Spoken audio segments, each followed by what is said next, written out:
নমস্কার বন্ধুরা, বনশ্রীস kitchen and ব্লগসের আরেকটি পর্বে আপনাদের সবাইকে স্বাগত জানাই। আজ করে দেখাবো বাঙালির অত্যন্ত প্রিয় একটি রেসিপি। আজ করে দেখাবো কড়াইশুঁটির কচুরি বা মটরশুঁটির কচুরি। অল্প সময়ে এই কচুরি কিভাবে খুব সহজেই বানানো যায় আজকে সেই রেসিপিটি শেয়ার করব। যারা কখনো বানাননি এই রেসিপিটি ফলো করলে কিন্তু একদম পারফেক্ট কচুরি বানাতে পারবেন। রেসিপিটি পুরো দেখার অনুরোধ রইল, আশা করি আপনাদের খুব ভালো লাগবে। রেসিপিটি বানানোর জন্য একটা বড় জায়গা নিয়ে নিয়েছি। এবার এর মধ্যে আমি নিয়ে নিচ্ছি 2 কাপ পরিমাণ ময়দা। আমি এখানে ময়দা দিয়ে বানাচ্ছি, আপনারা আটা ময়দা মিশিয়ে বানাতে পারেন বা আটা দিয়েও বানাতে পারেন।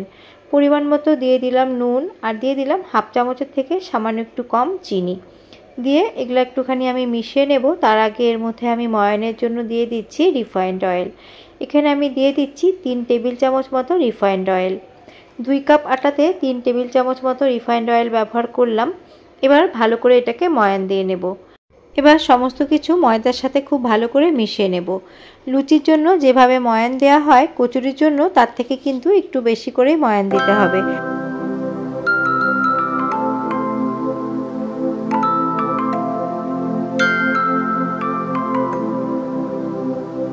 ময়দাটা ভালো করে ময়ান দিয়ে নিয়েছি। এবার অল্প অল্প জল দিয়ে ময়দাটাকে মেখে নেব।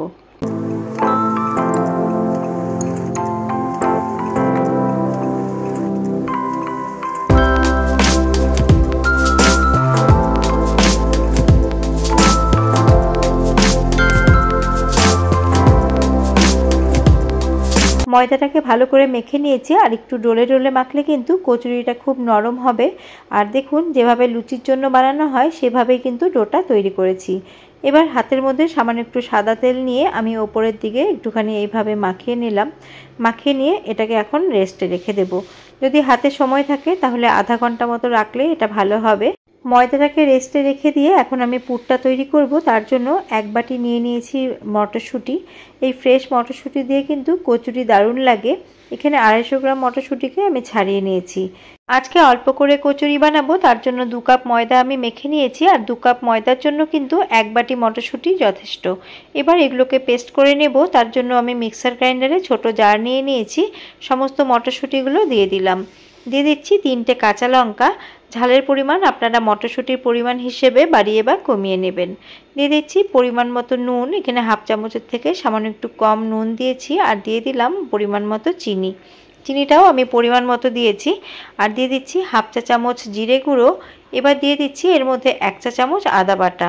এখন আমার কাছে এমনি আদা অ্যাভেলেবেল নেই, তার জন্য বাটা ব্যবহার করেছি। আপনারা যদি আদা ব্যবহার করেন তাহলে হাফ ইঞ্চি থেকে সামান্য একটু বেশি আদা কুচি ব্যবহার করবেন। কড়াইশুঁটির পরিমাণ হিসেবে সমস্ত কিছু বাড়িয়ে বা কমিয়ে নিতে হবে। এবার প্রথমে এগুলোকে শুকনো একটুখানি ঘুরিয়ে নিয়েছি, তারপরে পরিমাণ মতো জল দিয়ে এর একটা মিহি পেস্ট তৈরি করে নিয়েছি। খেয়াল রাখতে হবে এই পেস্টটা যাতে খুব মিহি হয়, এর মধ্যে কোনো রকম দলা বা দানা ভাব না থাকে। এবার পুরটা তৈরি করব। তার জন্য গ্যাসের মধ্যে কড়া অলরেডি গরম করতে বসিয়ে দিয়েছি। আর দিয়ে দিলাম এর মধ্যে 1 টেবিল চামচের থেকে সামান্য একটু বেশি সর্ষের তেল। তেল গরম হয়ে গেলে 1 চামচ দিয়ে দিলাম এর মধ্যে ঘি। এবার এই গরম তেলের মধ্যে দিয়ে দিচ্ছি হাফ চামচের থেকে সামান্য একটু বেশি হিং। অবশ্যই করে এই হিংটা দেবেন, এতে কিন্তু এর টেস্টটা খুব ভালো হবে।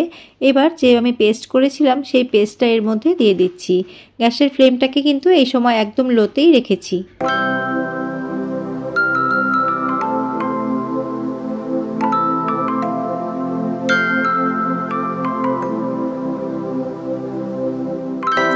এবার মিডিয়াম ফ্লেম করে অনবরত নাড়াচাড়া করে যেতে হবে যতক্ষণ না এর মধ্যে জলজলে ভাবটা শুকিয়ে আসছে। আমি তেল এবং ঘি দুটো মিশিয়ে পুর তৈরি করছি। আপনারা শুধুমাত্র ঘি দিয়েও কিন্তু পুরটা তৈরি করে নিতে পারেন। মটরশুঁটির পেস্টটা করার সময় সমস্ত কিছু আমি দিয়ে নিয়েছিলাম, তার জন্য এই সময় আর কোনো কিছুর কিন্তু প্রয়োজন নেই। তবে একটুখানি টেস্ট করে নিতে হবে। নুন মিষ্টি যদি কম হয় সেই ক্ষেত্রে নুন মিষ্টিটা একটু দিয়ে নিতে হবে। আমার মনে হলো আর একটুখানি নুনের প্রয়োজন, তার জন্য আর একটুখানি নুন দিয়ে সমস্তটা ভালো করে মিশিয়ে নিচ্ছি। অনবরত নাড়াচাড়া করতে করতে পুরটা দেখুন কড়ার গা ছেড়ে চলে এসছে আর একটা ডোর মতো হয়ে গেছে। এই রকম যখন হবে তখন বুঝতে হবে যে এটা হয়ে গেছে। আর এরপরেও কিন্তু আরও 1 থেকে 2 মিনিট একটু নাড়াচাড়া করে নেব যাতে পুরটা একটু শক্ত মতো হয়। আর পুর যদি একটু শক্ত মতো হয় তাহলে কিন্তু কচুরিগুলো খুব ভালো হবে, কচুরিগুলো ফেটে যাবে না। আমি একটা প্লেটের মধ্যে তুলে নিলাম, তুলে নিয়ে একটুখানি ছড়িয়ে দিচ্ছি যাতে এগুলো তাড়াতাড়ি ঠান্ডা হয়ে যায়। পুর ঠান্ডা হতে থাক। এখন আমি চলে যাব নেক্সট স্টেপে। আধা ঘন্টা হয়ে গেছে, এখন আমি ময়দাগুলোকে দেখে নিচ্ছি। আর দেখুন ময়দাগুলো কিন্তু সেট হয়ে গেছে, তবে ময়দাটাকে আরও ভালো করে আরেকটুখানি মেখে নেব। যত ভালো করে এই ময়দাটা মাখা হবে কচুরিগুলো কিন্তু ততটাই নরম হবে আর খেতে খুব ভালো হবে। ময়দাটাকে মেখে নিয়েছি আরও 1 থেকে 1.5 মিনিট। এবার এর মধ্যে থেকে আমি লেচি কেটে নিচ্ছি। কড়াইশুঁটির কচুরি একটু ছোট সাইজ হলে কিন্তু ভালো লাগে, তবে আমি একটু মিডিয়াম সাইজের করব, তার জন্য সেই হিসেব করে লেচিগুলোকে আমি কেটে নিয়েছি। এবার এগুলোকে একটুখানি রোল করে নিচ্ছি ভালো করে। সমস্ত লেচিগুলোকে আমি রোল করে নিয়েছি। এবার একটা লেচি নিয়ে নিব। লেচি নিয়ে আমি বাটির শেপ করে নেব। আমরা যেভাবে পুলি পিঠেতে পুর ভরি ঠিক সেইভাবে পুরটা ভরে নেব। তবে পুরটা কিন্তু একদম খুব বেশি ভরা যাবে না, খুব বেশি ভরলে কিন্তু ফেটে যেতে পারে। তার জন্য একটু কম পরিমাণে এখানে পুরটা ভরে নিচ্ছি। আর খেয়াল রাখতে হবে পুরটা যেন পুরোপুরি ঠান্ডা হয়ে যায়। এবার মুখটাকে ভালো করে এইভাবে সিল করে দেব। সিল করে দিয়ে এটাকে আবারও ভালো করে রোল করে নেব। একইভাবে আমি আরেকটি পুর ভরে আপনাদের দেখিয়ে দিচ্ছি।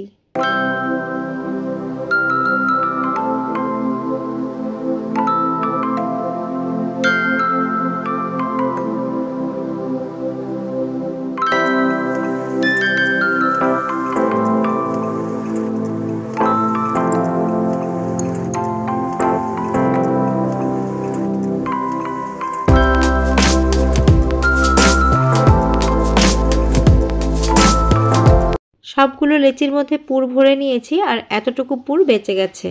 বন্ধুরা, আজকে আমি কম পরিমাণ পুর তৈরি করেছি, আপনারা বেশি পরিমাণ পুর তৈরি করে ফ্রিজের মধ্যে রেখে মাঝে মাঝে কিন্তু বানিয়ে খেতে পারেন। হাতের মধ্যে সামান্য পরিমাণ সাদা তেল নিয়ে লেচিগুলোর মধ্যে একটুখানি লাগিয়ে নিচ্ছি, তাহলে এগুলো কিন্তু শুকিয়ে যাবে না। আমি আমার কিচেন স্ল্যাবটাকে ক্লিন করে নিয়েছি। এখানে এই কচুরিগুলো বেলে নেব।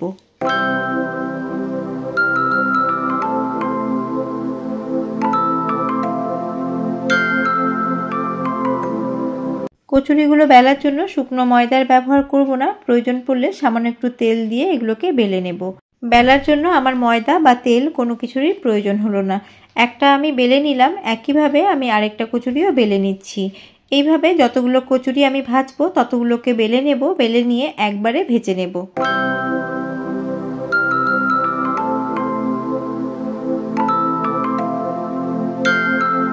পুর ভরা রয়েছে, তার জন্য খুব জোরে চাপ দিয়ে এগুলোকে বেলা যাবে না, আলতো হাতে এগুলোকে বেলে নিতে হবে।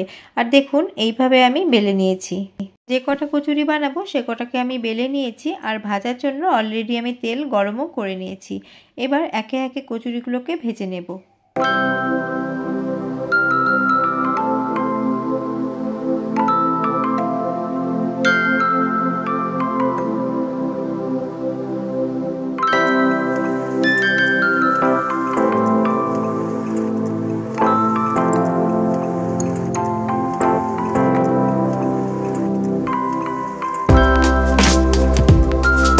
কচুরিগুলো আধা ভাজার পরে আলতো করে খুন্তি দিয়ে চাপ দিলেই কিন্তু কচুরিগুলো একদম বলের মতো ফুলে উঠবে। একটা কচুরি আমার রেডি হয়ে গেছে, তেলটাকে ঝরিয়ে নিয়ে তুলে নিচ্ছি।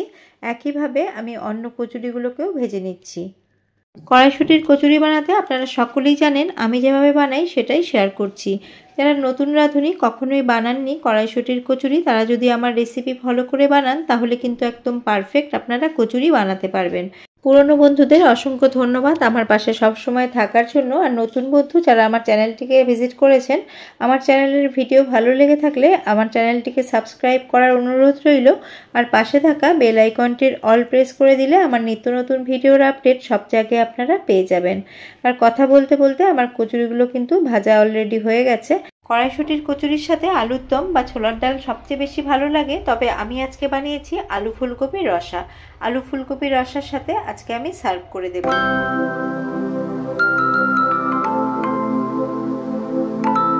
দেখুন প্রত্যেকটা কচুরি সুন্দর ফুলেছে আর একদম পুড়ে ঠাসা, আর একদম দেখুন খুবই নরম, একদম মুখে দিলেই যেন মিলিয়ে যাবে। এইবার শীতের মরশুমে প্রথম কড়াইশুঁটির কচুরি বানালাম, সেটাই আপনাদের সাথে শেয়ার করলাম।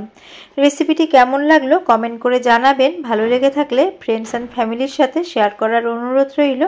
আবারও আমি হাজির হয়ে যাব অন্য কোনো রেসিপি নিয়ে বা ব্লগস নিয়ে। আজ এই পর্যন্তই, নমস্কার।